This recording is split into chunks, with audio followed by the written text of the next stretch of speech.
Donc c'est parti pour la correction de ce DNB Math 2021 qui a eu lieu en métropole et au mois de juin. L'exercice numéro 1 est un QCM, donc c'est comme souvent, hein, c'est pas vraiment difficile à partir du moment où on connaît un peu le cours. Donc la surface d'un triangle, c'est longueur fois largeur divisé par 2, donc ce qui fait 3 fois 4, 12, coupé en 2, ça fait 6. Ici, la solution de l'équation, en fait, c'est un simple produit en croix, hein, c'est-à-dire que là, ici, je rajoute un 1 en dessous pour faire mon produit en croix. 25 fois 5 divisé par 1, ça fait 125, donc la réponse est 125. Ensuite, ça, c'est de la simple lecture de graphique. La pointure 40, on voit que le 40, c'est ici. On voit que là, il y a du 16, on est entre 16 et 18, donc ça veut dire que c'est 17.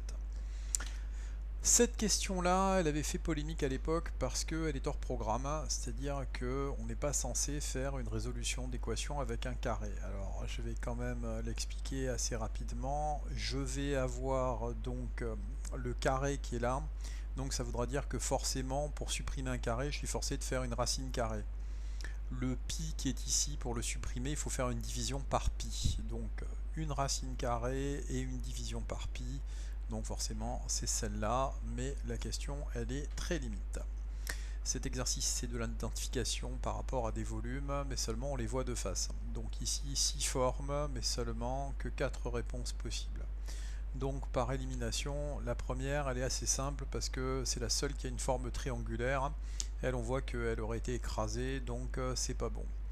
Ici, la deuxième, elle est un petit peu plus subtile. En fait, c'est ce cylindre qui est là, parce que quand on le voit en face, on voit pas la courbure, donc c'est celle-là. Ici, c'est facile, on voit que c'est la 6 parce que c'est un carré. Et là, pour la dernière, il suffit de se référer à la forme. La seule forme qui va bien, c'est celle-là. Ça aurait pu être celle-là, mais ici, on voit qu'il y a une courbure. Et cette fois-ci, la courbure, elle serait apparue. Donc, c'est la numéro 4. Ça, c'est un exercice qui est assez compliqué pour les élèves. D'une part, il est particulièrement mathématique, il n'est pas contextualisé, ce qui est assez rare dans les exercices de maths.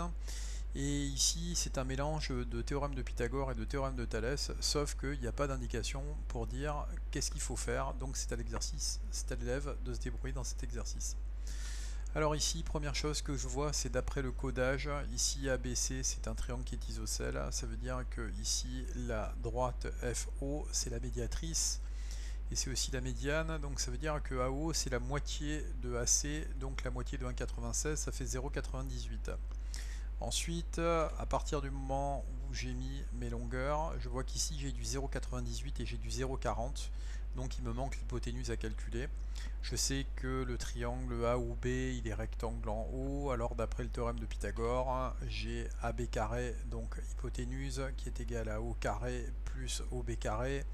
0,40 carré plus 0,98 carré. Je n'oublie pas de faire la racine carrée. Vous voyez, j'ai un petit peu abusé pour mettre l'ensemble des chiffres après la virgule, mais c'est pour bien montrer aussi aux élèves que si on demande au centième, ça veut dire qu'il fallait aller jusqu'au millième, pour savoir que si c'était 58, ça se rapproche de 60, donc c'est pour ça qu'on a bien le 0,6. Vous voyez, toujours à l'abandon, hein, mais je sais qu'on m'a donné l'élément des droites parallèles. Si on me dit que c'est des droites parallèles dans un sujet de brevet, il y a quand même de bonnes chances pour qu'on attende de moi de faire un théorème de Thalès. Quand je donne cet exercice aux élèves, la confusion générale, c'est une tentative de réaliser un Thalès avec l'ensemble de la figure, alors qu'en fin de compte, il faut bien voir que c'est uniquement avec la moitié de la figure qu'on fait le théorème de Thalès. Donc moi, je prends ici, je vais faire AB parallèle à EF, donc je me mets dans le triangle de gauche. J'ai les points donc A, O, E qui sont alignés. Ensuite, j'ai les points O, B, F. D'après le théorème de Thalès, la lettre qui est en face des parallèles, c'est le point O. Donc ça fait que je fais petit OA sur grand OE, petit OB sur grand OF et petite parallèle sur grande parallèle. Je remplace ici par les valeurs. On voit qu'il y a OE qui n'est pas donné. On voit qu'il y a EF qui n'est pas donné que je cherche. Je fais donc ici le produit en croix, 0,6 fois 1,06 divisé par 0,4. Je vous invite à aller regarder le cours que j'ai pu faire sur Thalès ou les shorts qui vont donner donc les rappels sur Thalès et comment le faire. Donc on a une longueur de 1,59. Alors, on a un club d'escalade à partir du moment où on est dans du tarif A et du tarif B, ça veut dire qu'on va forcément avoir la notion de fonction affine, de fonction linéaire. D'ailleurs, on les voit, elles sont données plus bas, quoi. Donc là, je vais pas pouvoir jongler entre la page d'après et la page d'avant, donc il faudra me croire sur parole. Ce qui fait que ici, première chose, indiquer le numéro de la droite associé au tarif B. Donc la droite 2 c'est une horizontale, ça veut dire qu'elle va correspondre à quelque chose qui est constant. Et on voit ici que le seul tarif qui est constant, celui qui ne varie pas, c'est celui-là. Donc ça veut dire que si la droite elle est horizontale, ça correspond au tarif 1 et forcément le tarif B, ça va être une fonction affine parce qu'on voit qu'on a une droite qui est oblique et qui va passer par 20. Ensuite ici, je peux le faire par le calcul. Je montrerai après que je l'ai fait aussi par le graphique en mettant les traits de construction qui vont bien. Donc ici, avec 10 entrées, 10 x 8, 80 plus 16, ça nous fait du 96. Donc j'ai bien prouvé que ça faisait 96. Cette question, elle n'est pas difficile parce qu'en fait, on voit que j'ai forcément une augmentation de mon tarif. Ce qui veut dire que ça exclut totalement les valeurs qui sont négatives. Donc ça ne peut pas être moins 8x et ça ne peut pas être moins 8x ici. Donc forcément, la bonne réponse, c'est la B. Ensuite, on me demande l'endroit où les droites se croisent, c'est à 38 séances, ce qui veut dire que avant les 38 séances, j'en ai un qui est plus intéressant que l'autre, et après les 38 séances, j'en ai un qui est plus intéressant que l'autre. Je vais vous le montrer avec le graphique, ce qui fait que voilà un petit peu ce que j'avais dit. Donc on me demandait pour 10 séances, ça fait bien 96. Ensuite ici on voit bien qu'il y a l'intersection. Donc là on voit en fait que avant les 38 séances, c'est la droite numéro 1 qui est plus intéressante que la droite numéro E, parce qu'en fait la droite verte elle est sous la droite rouge, et on voit qu'après 38 séances, c'est la droite rouge qui est en dessous de la droite verte, donc c'est la plus intéressante. Ça veut dire qu'en fait avant 38 séances, c'est le tarif B qui est le moins cher. Après 38 séances, c'est le tarif A qui est le moins cher. Donc ici, ça résume ce que je viens de raconter. Voilà, ici, et c'est fini.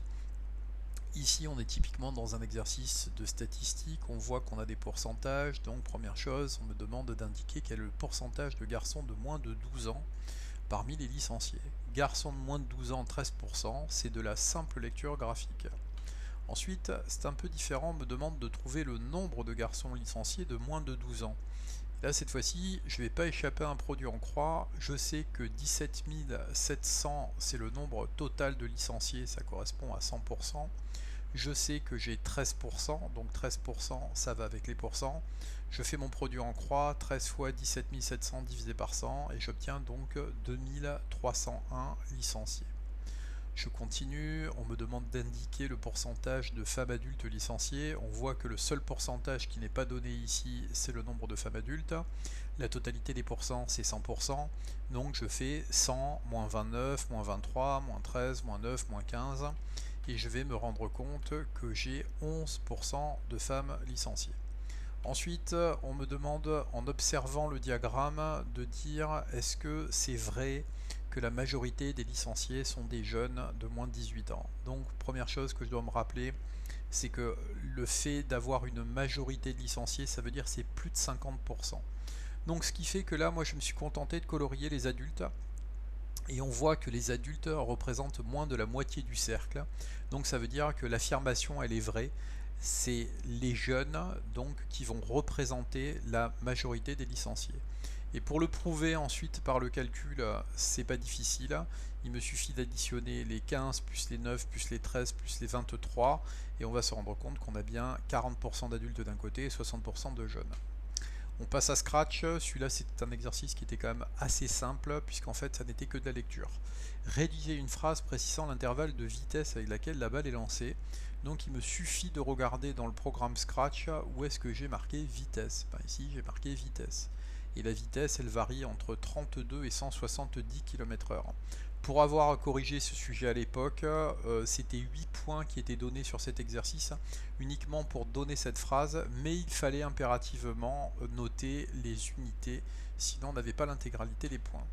Ensuite, dans la question numéro 2, on me demande de compléter le script suivant.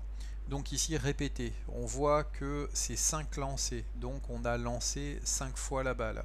Ensuite, on me dit que j'ai un angle horizontal qui va de moins 5 à 20. Donc je vais forcément avoir moins 5 et 20.